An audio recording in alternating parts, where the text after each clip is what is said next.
Subbu's SV Soda Hunt presents Na Prayanam, powered by SVR Catering, Union Hospital, Pradeep Farms, co-powered by Uhu Home Care Cleaning Products, Vijay Krishna Decorations, Vasavi International Packers and Movers. Anchor dress courtesy, Sai Ganesh Textiles, exclusive in suitings and shirting. All leading brands, fabrics available. Shop number 126, Krishnaveni Wholesale Cloth Market, Panja Center, Vijayawada 1. Subbu's SV soda hunt presents నా ప్రయాణం. ఈరోజు మన guest ఎవరు అనుకుంటున్నారా? మరెవరో కాదు, పురోహిత రంగంలో దిగ్విజయంగా ముందుకు వెళ్తున్న మన పవన్ కుమార్ గారు. Once again welcome to our నా ప్రయాణం షో. పవన్ గారు, సో ఎలా అంటే మీరు ఎక్కడ జన్మించారు, మీ తండ్రి గారి తల్లి గారి పేర్లు, వాళ్ళు ఏం చేస్తుండేవాళ్ళు ఏంటి? నాకు నేను పుట్టింది హైదరాబాద్. ఓకే. అంతా నాన్నగారు వాళ్ళు అందరూ ఇక్కడే అయినప్పటికీ మా అమ్మగారు వాళ్ళు హైదరాబాద్. సో మేము హైదరాబాద్లో అక్కడ జన్మించాను, చదువు అంతా ఇక్కడే సాగింది. అంటే అక్కడ మళ్ళీ విజయవాడకి వచ్చారు. ఓకే. ఇక్కడే చదువు అంతా ఇక్కడే అయింది. ఓకే. తర్వాత ఈ ఫీల్డ్ లోకి మాకు వెనకటి నుంచి తరతరాల నుంచి ఉన్నదే ఈ పురోహిత ఫీల్డ్ అనేది. అయితే మధ్యలో మా నాన్నగారు మా తాతగారు అకౌంటింగ్ ఫీల్డ్ కూడా వెళ్ళారు. వాళ్ళ మొదటి నుంచి వాళ్ళకి ఆ ఫీల్డ్ ఇష్టం, అది నేర్చుకున్నారు, చేశారు. కానీ చివరికి మా నాన్నగారు ఈ ఫీల్డ్ లోనే. మీరు ఒక్కళ్ళేనా? ఇప్పుడైతే నేను ఒక్కనే. ఓకే. అదే ఇప్పుడైతే అంటే అలా కదా, అంటే మీరు మీ బ్రదర్స్ అండ్ సిస్టర్స్ ఇంకెవరైనా? సిస్టర్ ఉన్నారు నాకు. ఓకే. నేను ఒక మగ సంతానం, నేను ఒకటి. ఓకే. ఓకే. తర్వాత మీ ఎడ్యుకేషన్ క్వాలిఫికేషన్? ఎడ్యుకేషన్ వచ్చేసరికి దాదాపుగా నాకు 2002-2003 ఆ టైంలో మేము ఈ ఫీల్డ్లోకి జాయిన్ అవ్వడం జరిగింది. మా ఫీల్డ్లో కూడా చాలా కష్టంగా 5 years నేర్పించారు ఈ స్టడీ. ఇది ప్రతి ఇంటికి వెళ్ళడం, మధుకరం తీసుకోవడం, వచ్చిన ఐటమ్స్ ని తీసుకొచ్చుకుని మేము నలుగురు ఎంతమంది అయితే చదువుకునే విద్యార్థులు ఉంటామో అంతమంది దాని వచ్చిన అన్నాన్ని సభాగం చేసుకుని దేవుడికి నైవేద్యం పెట్టుకుని అప్పుడు మేము భోజనం చేసి ఆ చదువు అప్పుడు మొదలు పెట్టేవాళ్ళం. అంటే మీ స్టార్టింగ్ మీ చదువు అంతా కూడా దీంట్లో మీద, అంటే అసలు మామూలుగా 10th క్లాస్ ఇంటర్ ఇంగ్లీష్ చదువు అయితే కనుక ఈ చదువు కంప్లీట్ అయిన తర్వాత 10th క్లాస్ వరకు చదివాను. ఇది ఎప్పుడు స్టార్ట్ చేశారు? ఏ ఇయర్? అంటే ఎన్నో సంవత్సరం మీకు? సుమారుగా 11 years. 11 years. అప్పుడు 11 years నుంచి స్టార్ట్ చేశాను ఈ ఫీల్డ్. ఓకే. చదువుకోవడానికి. ఆ తర్వాత 5 years ఈ స్టడీ సరిపోతుంది. ప్రతి ఇంటికి వెళ్ళటం, ఇలా మధుకరం తీసుకోవడం, వారాలు చేయడం అంటారు కదా, వరకు రోజులు బాగా చేసేవాళ్ళు. ఈ వారం ఇంటికి వస్తాం, ఈ వారం ఇంటికి వస్తాం అని చెప్పుకోవడం. మేము ఎంతమంది అయితే ఉంటామో అంతమంది వాళ్ళ ఇంటికి వెళ్ళటం, భోజనం చేయడం, రావడం. లేదా వాళ్ళ ఒకసారి అనివార్య పరిస్థితి వల్ల వాళ్ళు ఉండకపోవచ్చు. ఆ సందర్భం ఏం జరుగుతుందంటే దాన్ని తీసుకొచ్చుకుని ఇంకోళ్ళ ఇంటికి వెళ్ళి మధుకరం తీసుకొచ్చుకుని వచ్చినటువంటి, అంటే అన్నం అవి ఉండవు కానీ వచ్చినటువంటి బియ్యం కానీ కూరగాయలు కానీ అవన్నీ తీసుకొచ్చుకుని అప్పుడు వండుకుని దాన్ని తిని అప్పుడు చదువు మొదలు పెట్టేవాళ్ళు. ఓకే. మీ గురువు గారు ఎవరు? మా గురుగారు పేరు వచ్చేసరికి 2 గురువు గారు ఉన్నారు. ఇప్పుడు గోరంట వెంకటప్ప శాస్త్రి గారు అని ఒక ఆయన, మాకు మొదట చదువు చెప్పింది ఆయన. ఓకే. ఇంటికంటే ముందు గురువు తండ్రి గారు ఉపనయనం చేసి మన ఇందులో జరిపించిన తండ్రి గారు కాబట్టి లంక సత్యనారాయణ మూర్తి గారు, ప్రజెంట్ ఇప్పుడు లేరు వారు, కీర్తి. ఓకే. తర్వాత పూర్తిగా చదువు పూర్తి చేసింది వచ్చేసరికి నూరి రాధాకృష్ణ అవధానులు గారు, వారు చదువు మొత్తం పూర్తి చేశారు దగ్గరుండి. పవన్ గారు, ఈ మధుకరణ ఇది చేశా అన్నారు కదా, ఎన్నాళ్ళు చేశారు దీన్ని?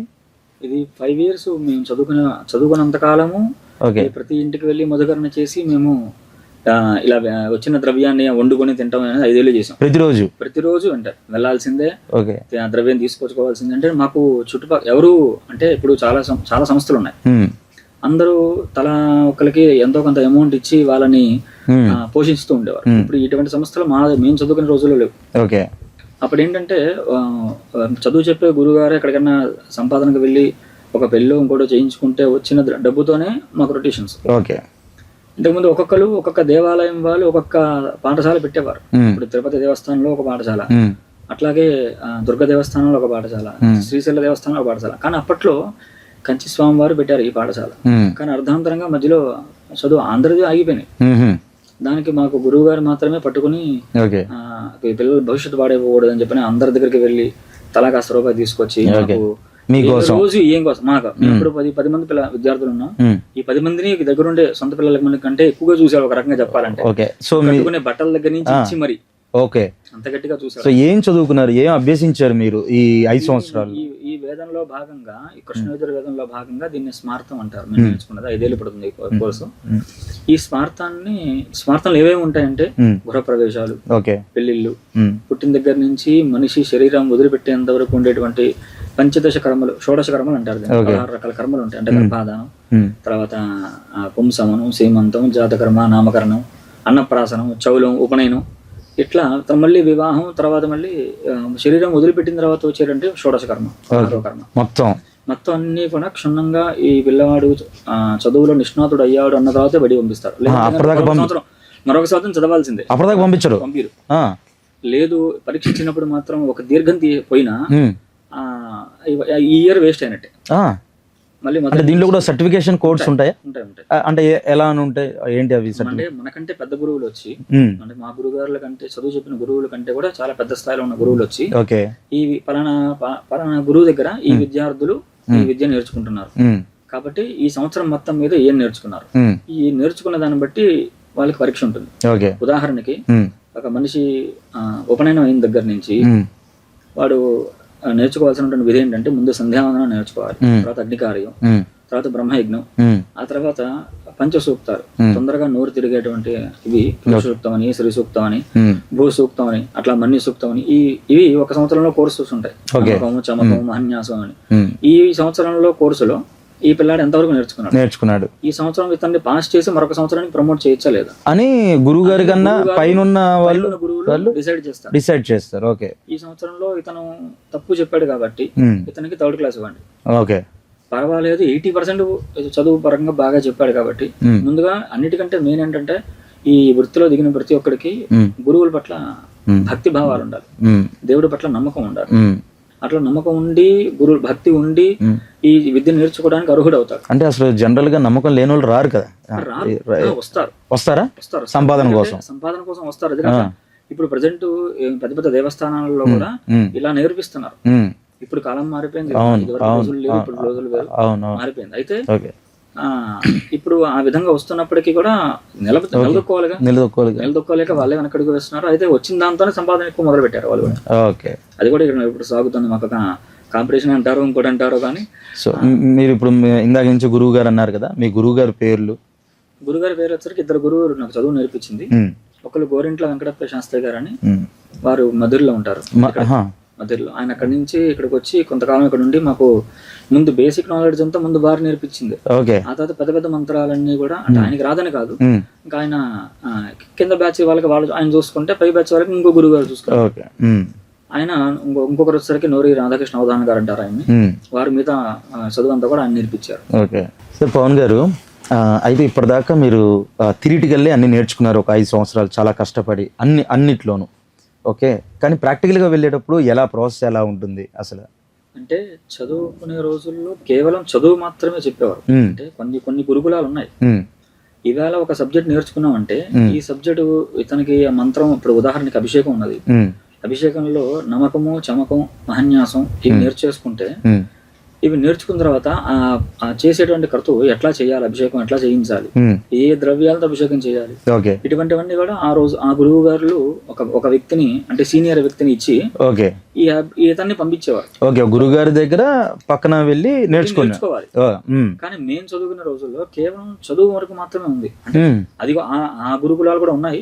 అప్పటికి నేను నేర్చుకున్నటువంటి గురుకులంలో ఈ చదువు వరకు మాత్రమే నేర్పించగలిగారు. చదువు నేర్పించగలిగింది అయింది. ఓకే, మరి ఎలా అయిన తర్వాత మళ్ళీ విజయవాడ బయటకు వచ్చిన తర్వాత చాలా మంది పేరు మోసినటువంటి పెద్ద పెద్ద గురువులు ఉన్నారు. ఆ పెద్ద పెద్ద గురువుల దగ్గరికి వెళ్ళి, చేతి కిందకి వెళ్ళి మనం ఈ కార్యక్రమాలన్నీ నేర్చుకోవాలి. ఉదాహరణకి ఇప్పుడు మీకు ఇందాక చెప్పిన మాటల్లో 16 రకాల కర్మలు ఉన్నాయి. అవును.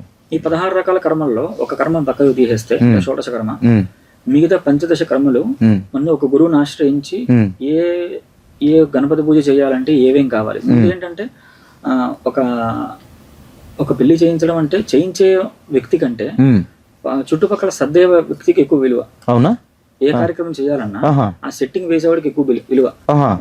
ఏదన్నా ఒక సినిమా తీసుకోండి, కానీ వాళ్ళు సినిమా తీస్తున్న వరకు మాత్రమే వాడి కష్టం. అవును. వాళ్ళు ఆ కాసేపు వచ్చి వాళ్ళు షార్ట్ తీసేసుకుని బ్యాకప్ అవ్వకుండా వెళ్ళిపోతారు. సినిమా భాషలో చెప్పారు. అందుకని వెనకాల సెట్టింగ్ వేస్తాడు, తీస్తాడు సార్, వాళ్ళకి ఎక్కువ విలువ. ఏ సమయంలో ఒక వస్తువు అక్కడ కనిపించకపోయినా, ఎందుకంటే మొత్తం ఆగిపోతుంది, కోపం వచ్చేస్తుంది. కానీ నాకు ప్రాక్టీస్ నేర్పించేటువంటి గురువులు కూడా, ఉదాహరణకి ఒక తాంబూలాలు ఇప్పిస్తాం, ఒక పెళ్లి చేయించడానికి తాంబూలాలు ఇప్పిస్తాం. ఆ తాంబూలాలు ఏమేమి ఉండాలి, పల్లెల్లో ప్రతి ఒక్క ఐటము గ్లాసు నీళ్లతో సహా అన్ని పల్లెల్లో సిద్ధమై ఉండాలి. అన్ని కూడా అవన్నీ మీకు ప్రాక్టికల్ కూడా మీరు గురుగారి దగ్గర నేర్పిస్తారు. ఒక గురువు దగ్గరికి వెళ్ళి అన్ని నేర్చుకుని వెళ్ళే ఈవెంట్లకి ప్రోగ్రాంలకి మిమ్మల్ని తీసుకుని వెళ్ళటం చేయటము అన్ని మాకు విడివిడిగా నేర్పించేవారు. అలా ఎంతకాలం చేశారు మీరు? మినిమం 3 years ప్రాక్టికల్ నేర్చుకున్నాం. ఇది ఒక 5 years, ఇది ఒక 3 years నేర్పించుకుంటూ మాకు కుటుంబ పోషణ నిమిత్తంగా ఇప్పుడు ఇంటికి ఆధారం మనం అయినప్పుడు కుటుంబ పోషణ నిమిత్తంగా ఇతనికి రూపాయి కూడా అవసరం అని చెప్పి రూపాయి ఇప్పిస్తూ మమ్మల్ని పైకి పుష్ చేసి పైకి లేపారు. ఆ తర్వాత మమ్మల్ని వదిలేశారు. మీరు ఎక్కడికైనా వెళ్ళొచ్చు, ఎలాగైనా సంపాదించుకోవచ్చు. ఒకవేళ మీరు చేయించే కార్యక్రమాల్లో ఏదైనా సరే డౌట్ ఉంటే ఆ డౌట్ మమ్మల్ని అడగండి, మేము చెప్తాం. ఒకవేళ మాకు కూడా తెలియని డౌట్ లేదని ఉంటే కనుక మాకంటే పెద్దలు ఉన్నారు, ఇంకా పెద్ద పెద్ద గురువులు ఉన్నారు, వాళ్ళు ఎంతో పెద్ద పెద్ద పండితులు. వాళ్ళకి వాళ్ళని అడిగి క్వశ్చన్లు వాళ్ళని అడిగి మనం ఆన్సర్స్. సో దీంట్లోనే హోమాలు యాగాలు కూడా నేర్పిస్తారు. అందులోనే ఆ 3 years టైంలో 3 years టైంలో రావు, ముందు చదువులో వస్తాయి. మళ్ళీ మనం ఏ మంత్రాన్ని ఎక్కడ కూర్చుకొని మనం చేయాలనేది మనం ఈ 3 సంవత్సరాల్లో నేర్చుకుంటారు. ఓకే, నేర్చుకునే సబ్జెక్ట్ అంటే ఒకలా ఉంటుంది. హోమం చేసేటప్పుడు కొన్ని మంత్రాలు వస్తాయి. ఓకే, ఆ కొన్ని మంత్రాలు మనం ఏం చెప్పాలి, ఇవి మనం చూసుకోవాలి. ఓకే, ఇప్పుడు హోమం అన్నారు కదా, అసలు హోమం అంటే ఏంటి, దాని విశిష్టత ఏంటి? అంటే హోమం అంటే మనకి ఉదాహరణకు ఒక మనిషి పుట్టాడు అంటే 27 నక్షత్రాల్లో 18 నక్షత్రాలు ఉన్నాయి. ఈ 18 నక్షత్రాలు దోషపూరితమైన నక్షత్రాలు.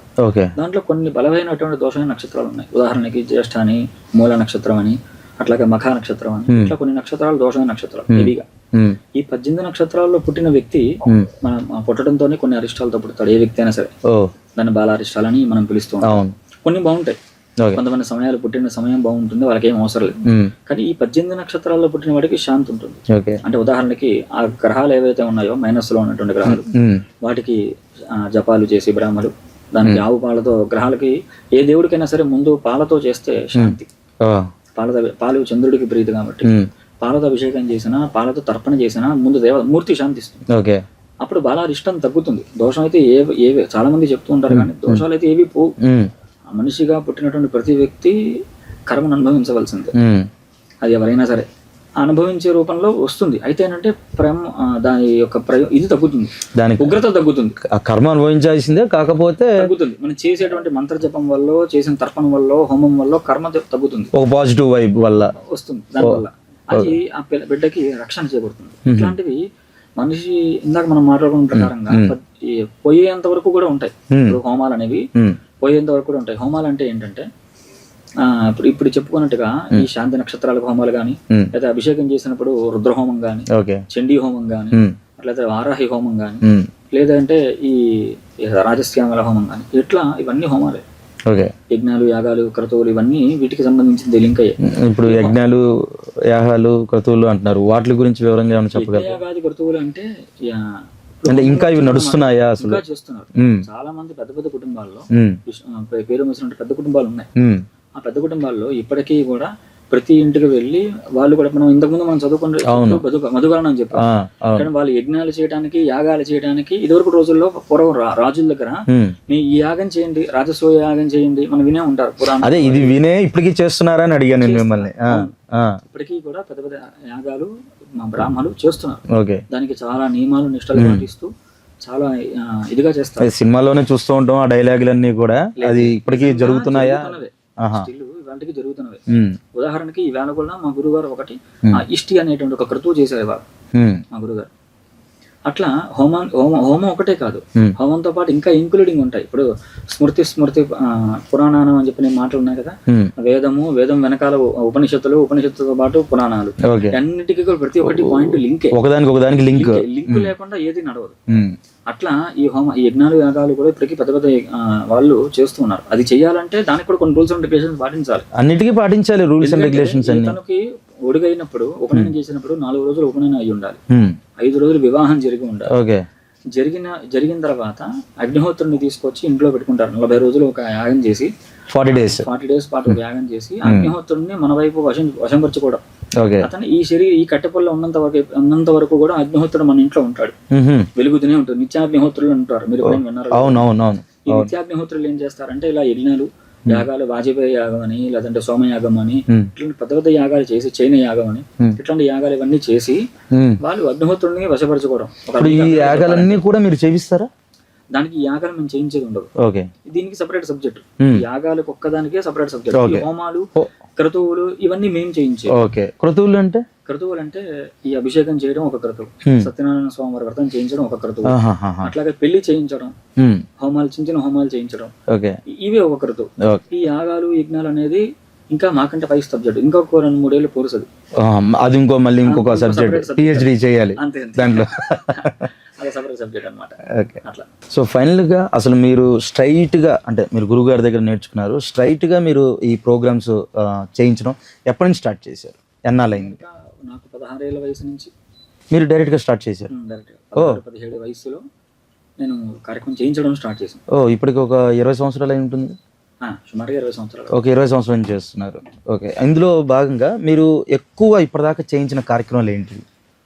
అంటే అన్ని కార్యక్రమాలు ఇందులో మా ఫీల్డ్లో నేను నేర్చుకునే సబ్జెక్ట్స్ ప్రకారంగా స్మార్త అనే వృత్తిలో అన్ని కార్యక్రమాలు రొటీన్ అవుతూనే ఉంటాయి. మాకు రొటీన్ అవుతూనే ఉంటాయి అన్ని కార్యక్రమాలు, ఇదనేం లేదు. ఓకే.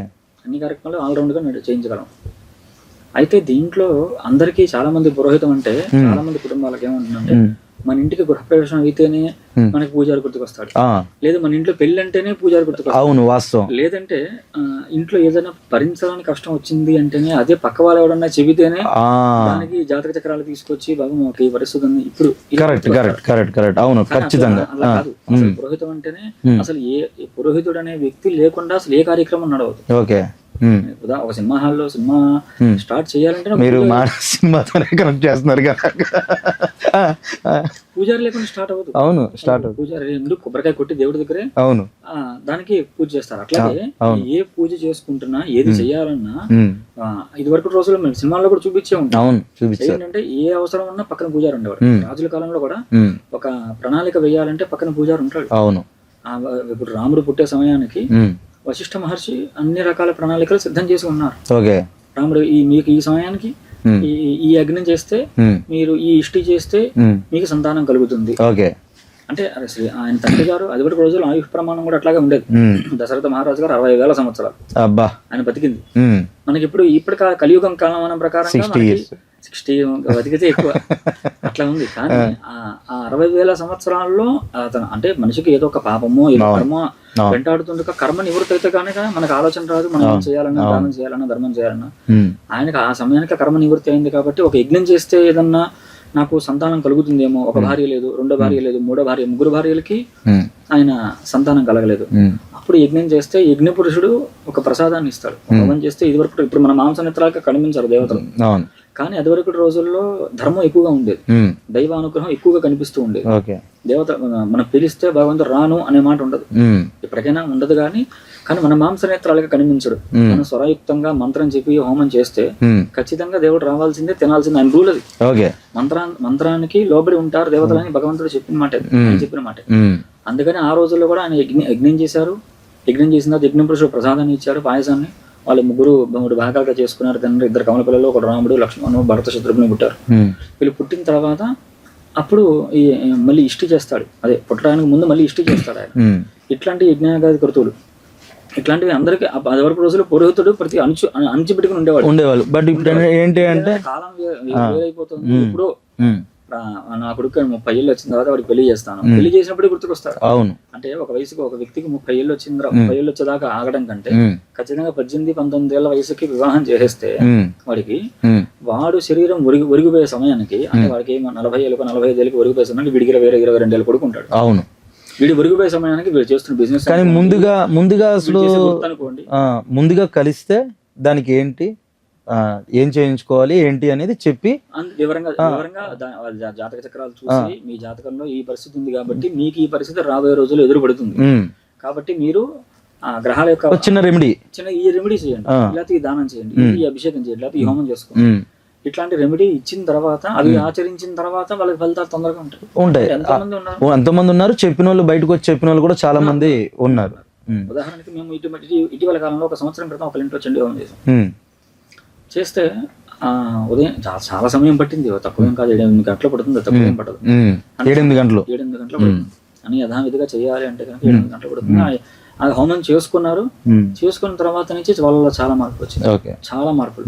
వాళ్ళే స్వయంగా మళ్ళీ ప్రత్యేకంగా అంత దూరం నుంచి ప్రయాణం చేసి వచ్చి పళ్ళు చేతిలో పెట్టి మాకు ఈ పని అయిపోయింది, మేము చాలా ఆనందపడి ఉన్నాం అని చెప్పి వెళ్ళిన సందర్భాలు చాలా మంది ఉన్నారు. ఎట్లాంటివి అట్లా. ఇప్పుడు 20 సంవత్సరాల నుంచి మీరు స్వయంగా అన్ని కార్యక్రమాలు చేపిస్తున్నారు, అన్ని విధాలుగా. సో అసలు అంటే గుళ్ళో కూడా మనకి పంతులు గారు అంటాం కదా, సో అలా ఎప్పుడన్నా చేసిన సందర్భాలు ఏమైనా ఉన్నాయా? లేదు. అర్చకత్వానికి మేము వెళ్ళలేదు.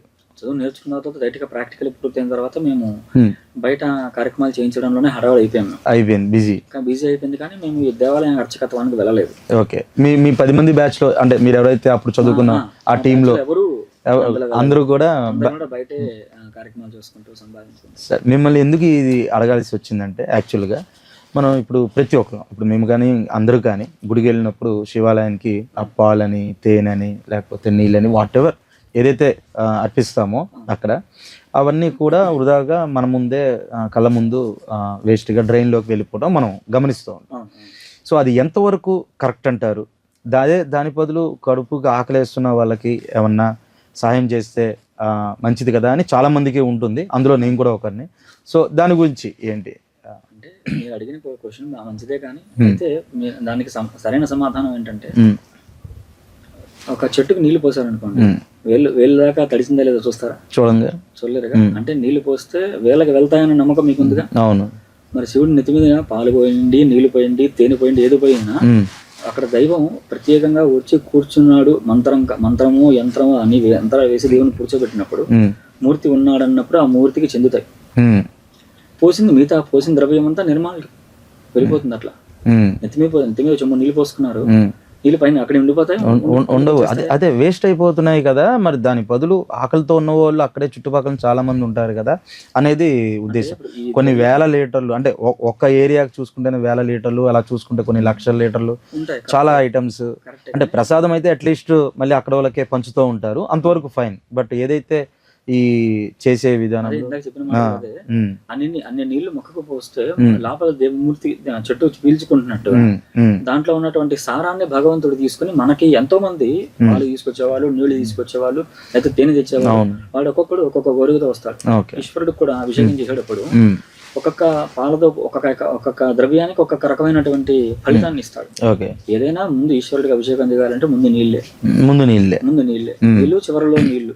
ఒక్కొక్కరు ఒక్కొక్క ద్రవ్యాన్ని తీసుకొచ్చి ఒక్కొక్క ఐశ్వర్యాన్ని పొందుతూ ఉంటారు.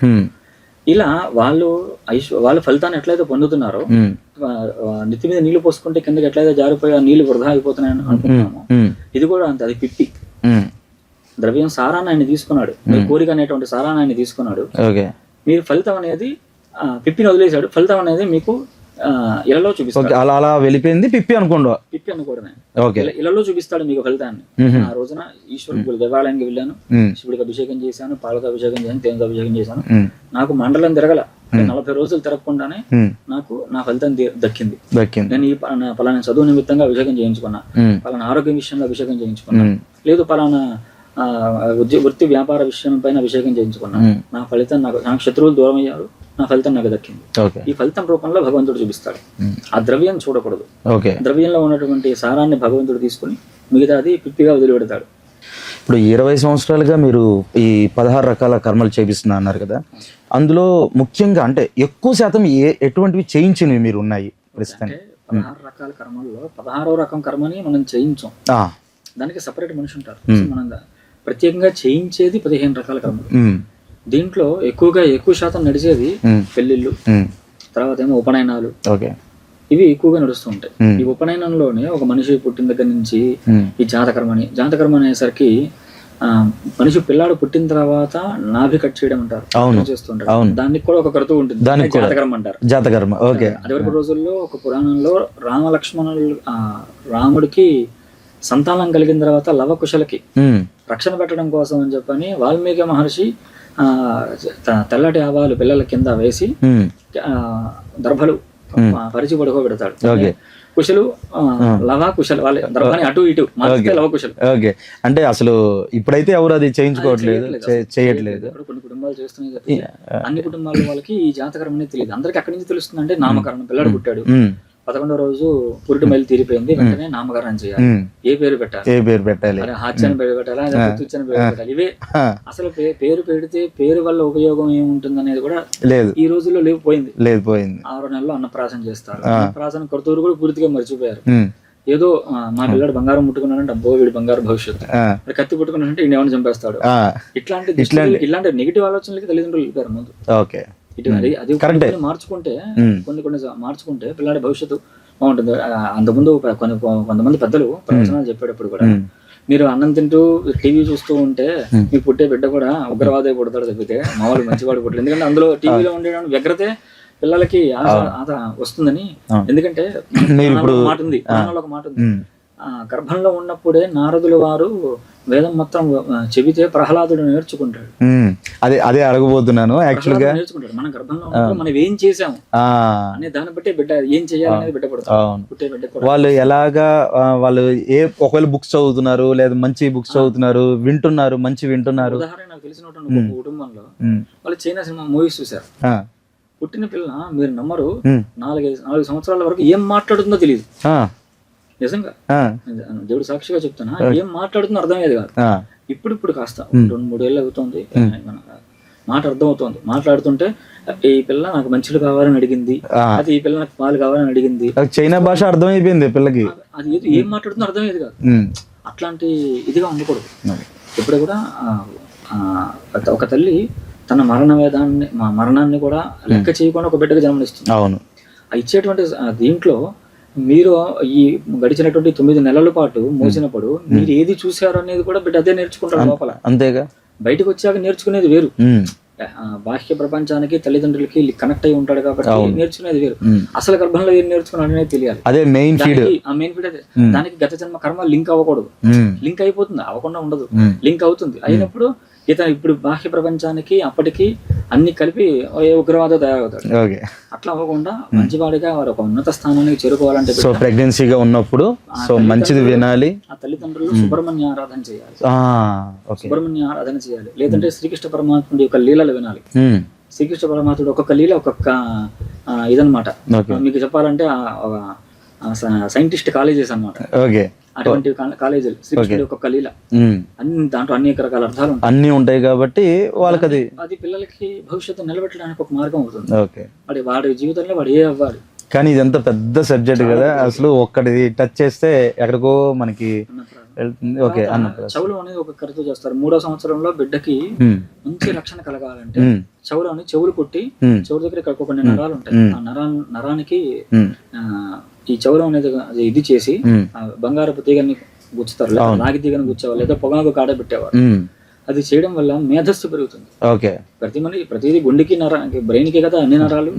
అట్లా మనం ఆలోచించేది ధర్మమా అధర్మమా అనేది నిర్ణయించడానికి చెవుకు పోగు కూడా ఒక కారణం. దానికి అంత రీజన్ ఉంది. ఒక నరాన్ని గుచ్చి అది కంసాలు పడి గుచ్చగలదు. నరాన్ని కట్టిగా కచ్చి అది ఏ 25 ఏళ్ళు వచ్చాక 30 ఏళ్ళు వచ్చాక పెట్టుకుంటే అదేం రాదు, ఉపయోగం లేదు. 3వ సంవత్సరంలో చెవులు కుట్టిస్తే వాడి జ్ఞానం పెరుగుతుంది. 25-30 పెట్టించుకునేది ఫ్యాషన్ కోసం పెట్టించుకునేది, స్టైల్ కోసం చేసుకునేది. చిన్నప్పుడే చేస్తారు చౌలం అనేది. అది ఆ చౌల కర్మ చేసిన తర్వాత ఆ పిల్లాడికి మేధస్సు పెరుగుతుంది. పూర్వకాలం మనుషులు అందరికీ మాక్సిమం చెవు పోగులు ఉండేది. పైన పెట్టుకోవడము లేదంటే కింద పెట్టుకోవడం, ఏదో చెవు పోగు పెట్టేవారు. ఒక నరాన్ని ఎత్తికి ఆ నరంలో పెట్టేవారు. ఇలా ఒక్కొక్క దానికి ఇంత సబ్జెక్టులు ఉన్నాయి మనకి. నాకు తెలిసి మనం ఒక 10 సీజన్లు చేయొచ్చు, 10 ఎపిసోడ్లు చేయొచ్చు నాకు తెలిసి. సో ఓవరాల్ గా సబ్జెక్ట్ తీసుకుంటే మీరు అన్ని విధాలుగా చేస్తుంటారు. కానీ అలాగే ఇప్పుడు మనకి బిజినెస్ చేసే వాళ్ళకి ఎడ్యుకేషన్ గురించి అని చెప్పి పర్టికులర్ గా బిజినెస్ స్టార్ట్ చేసే వాళ్ళకి వాళ్ళు పార్ట్నర్షిప్ ఎవరితో చేయొచ్చు, చేయకూడదు, ఈ వ్యాపారంలో వాళ్ళకి ఉంటుందా ఉండదా, ఇవన్నీ కూడా జరుగుతూ ఉంటాయి కదా, దాని గురించి మీరు ఏం చెప్పగలరా? అంటే బిజినెస్ చేసే వాళ్ళందరికీ కూడా నా వైపు నుంచి సజెషన్ ఏంటంటే, కొంతమందికి పార్ట్నర్షిప్ కలిసి వస్తుంది. ఇద్దరు కలిసి పెట్టుకుంటే ఇద్దరి మీద అతను సంపాదించే సంపాదన శిరస నష్టమైన లాభమైన శిరసగం తీసుకోవడం పనికి వస్తుంది. కానీ కొంతమంది జాతక చక్రాలకి పార్ట్నర్షిప్ పనికిరాదు. ఏదైనా సింగిల్ గా ఆలోచించుకుని వెళ్ళాడంటే వాడు ఎంత అనగారిపోయినా సరే వాడు బ్రెయిన్ తో సొంతంగా ఆలోచించుకుని చేస్తే మళ్ళీ వాడు ఉన్నత స్థాయికి వెళ్ళగలడు. అటువంటి కొన్ని జాతకాలు ఉంటాయి. అందరినీ నేను చెప్పను, కానీ వాడు ఏ వ్యక్తి అయినా సరే ఒక వ్యాపారం పెట్టుకుని ఆ వ్యాపారంలో వాడు నిలదొక్కోవాలంటే కనుక మన వైపు నుంచి మనం సజెస్ట్ చేయాల్సింది ఏంటంటే, లక్ష్మీ గణపతి హోమం. లక్ష్మీ గణపతి హోమం. లక్ష్మీ అమ్మవారు చంచల స్వభావం, ఆవిడ వెళ్ళిపోతూ ఉంటుంది, ఎక్కడ ఒక చోట స్థిరంగా ఉండదు. అందుకని గణపతిని లింక్ చేసి కూర్చోబెట్టారు. గణపతిని ఆయన ఒక తల్లిగా భావించి ఒళ్ళో కూర్చోబెట్టుకుంటాడు ఆవిడ. కాబట్టి లక్ష్మీ గణపతి హోమం చేస్తే లక్ష్మి అటు ఇటు పరిగెత్తకుండా స్థిరత్వం పొందుతుంది. గణపతికి స్థిరత్వం ఉంది ఎక్కువ, అందుకే ఆయనకి ఇద్దరు భార్యలు, స్థితి బుద్ధి అనే ఇద్దరు భార్యలు. స్థిరత్వాన్ని ఇస్తుంది, మంచి బుద్ధిని ఇస్తుంది. చేసే వ్యాపారంలో లక్ష్మీ గణపతి చేసుకోవచ్చు, చండీ హోమం చేసుకోవచ్చు. ఇతరుల పట్ల మన వ్యాపారానికి హాని కలిగించేటువంటి వాళ్ళు ఉంటారు ప్రతి దాంట్లో. అటువంటి వాళ్ళ నుంచి మనల్ని మనం రక్షించుకోవడం కోసం ఈ నారసింహ హోమం చేసుకోవచ్చు, సుదర్శన హోమం చేసుకోవచ్చు. వీళ్ళు మనకి రక్షణ కలిగిస్తారు. కలియుగంలో లక్ష్మీ నరసింహ స్వామి వారికి కూడా ఎంతో ప్రత్యేకమైన పీఠ. తిరుపతి వెంకటేశ్వర స్వామి వారికి ఎట్లా ఉందో పక్కనే వరాహ స్వామి వారికి నరసింహ స్వామి వారికి కూడా ఎంతో పెద్ద పీఠ. మనకి పానకాల నరసింహ స్వామి వారు ఉన్నారు. ఆయన కొలవడం కారణం ఏంటంటే పానకం తీసుకెళ్లి ఒంట్లో పోస్తూ ఉంటారు.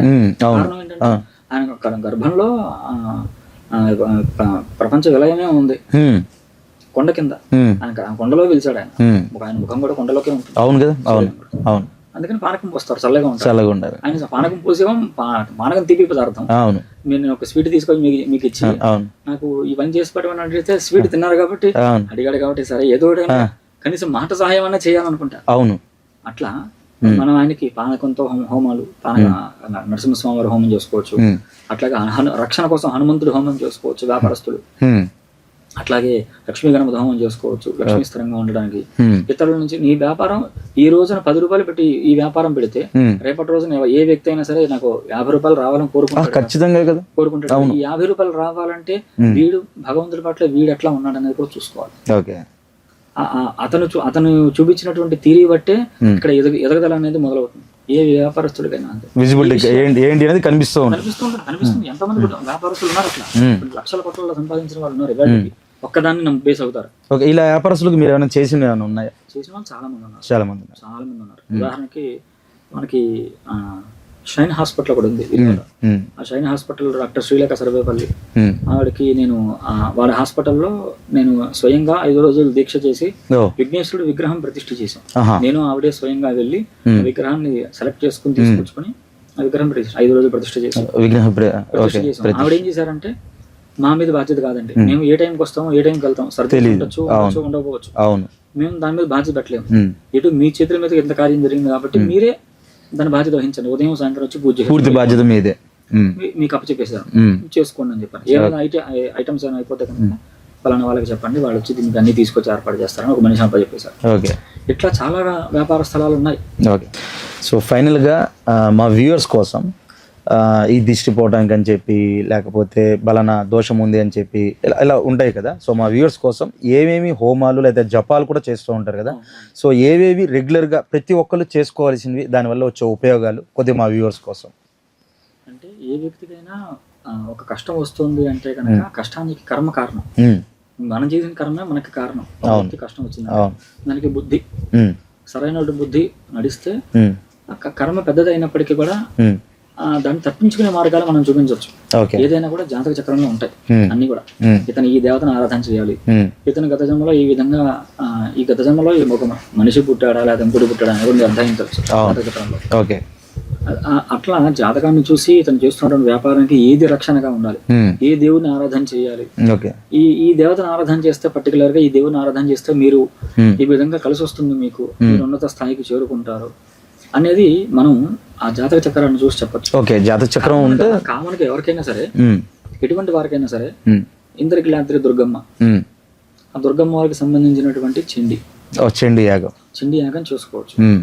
చండీ యాగం అంటారు, హోమం అంటారు. చండీ యాగం అనొచ్చు, హోమం అనొచ్చు, 2 రకాలుగా చేస్తారు. అంటే చండీ హోమం చేస్తే 1 రోజు, యాగం చేస్తే 5 రోజులు. ఓహో, ఓకే, అట్లా ఆ పదానికి రోజులు మారుతుంది. దానికి ఇన్నిసార్లు చేయాలనే ఒక లెక్క ఉంటుంది.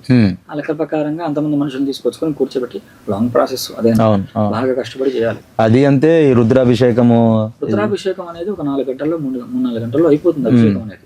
కానీ రుద్రహోమం కూడా 4 గంటలు పడుతుంది. అంటే మనం చూస్తూ ఉంటాం కదా, పీడబ్ల్యూ గ్రౌండ్స్ లో వాటిలో చేస్తూ ఉంటారు, 1 కోటి లేకపోతే 10 లక్షలు. అవి అసలు పెద్ద అభిషేకం అంటే రుద్రాభిషేకం అంటే అభిషేకం అనేది 11 సంఖ్యతో ఉంటుంది. శివుడికి 11 రూపాయలు, 11 ముఖాలు ఉంటాయి. ఈ 11 సంఖ్యతో చేసితే ఆయన దృష్టిలో ఒకటి చేసినట్టు, ఆయన దృష్టిలో. అట్లాంటి మనం 11 చేస్తే ఆయన దృష్టిలో 11కి వెళ్తాయి. ఓకే, 11 చేస్తే మహారుద్రం, 11 చేస్తే మహారుద్రం. మేము ప్రతి ఏడు కూడా ఒక చోట యాగం చేస్తూ ఉంటాం. ఇట్లాగే ఈ ద్వాదశ జ్యోతిర్లింగాల్లో 1333 రుద్రాలు అవి హోమం. అట్లాగే సాయంత్రం పూట శివుడికి ప్రీతిగా అభిషేకం, అట్లాగే చండీ హోమం 100 సార్లు చండీ హోమం, 100 సార్లు చండీ హోమం, 1000 సార్లు 100 సార్లు. ఇట్లా ప్రతి ఏడు ఏదో ఒక దివ్యక్షేత్రంలో శివుడికి సంబంధించిన ద్వాదశ జ్యోతిర్లింగాలు. ఉదాహరణకి మన త్రయంబకేశ్వర మహాపుణ్యక్షేత్రంలో చేశాం మా పెద్దలు మేము కలిసి. అట్లా ఎవరికైనా సరే తనను తాను ఉద్ధరించుకోవడం కోసం సింపుల్ గా చండీ చేసుకోవచ్చు, లక్ష్మీ గణపతి హోమం చేసుకోవచ్చు. ఎవరైనా ఎన్ని చేసుకుంటున్నా, ఎంత వ్యాపారం చేస్తున్నా తనని తన కుటుంబాన్ని ఉద్ధరించుకోవడం కోసం ముందు తనను తాను ఉద్ధరించుకోలేని వాడు పక్కన వాడిని ఉద్ధరించలేడు. కన్ఫర్మ్. పక్కన ఉద్ధరించలేడు. ముందు తను బాగుంటేనే కదా తనకున్న స్టాఫ్ బాగుంటారు. తను బాగుండాలంటే తను అర్చించాల్సిన దేవతలు వీళ్ళు ప్రధానమైన వాళ్ళు. చండీ అమ్మవారు, అట్లాగే కలువు చండీ వినాయక అని మాట లేకుండా పోలే. గణపతిని ఆరాధన చేస్తే స్థిరత్వాన్ని పొందుతాడు వారు చేస్తున్న వ్యాపారంలో. అమ్మవారిని ఆరాధన చేస్తే గనక చుట్టుపక్కల ఉన్నటువంటి ఎటువంటి అరిష్టానైనా ఆవిడ తీసేస్తుంది. నీకు రావాల్సిన రక్షణ కల్పిస్తుంది. దానికి ఏం చేయాలి, మనం డబ్బులు చేసేసామంటే కుదరదు. వాడు రావాలి, ఆ వ్యక్తి ఎవరైతే చేయించుకుంటున్నాడో అతను కూర్చోవాలి. కొంతమంది ఉంటారు పెద్ద పెద్ద వాళ్ళకి కుదరదు అసలు. గుళ్ళో కూడా వాళ్ళ పేర్లు చీటి రాసేసి వాళ్ళు రారు కదా ఇదే సబ్జెక్ట్ లో.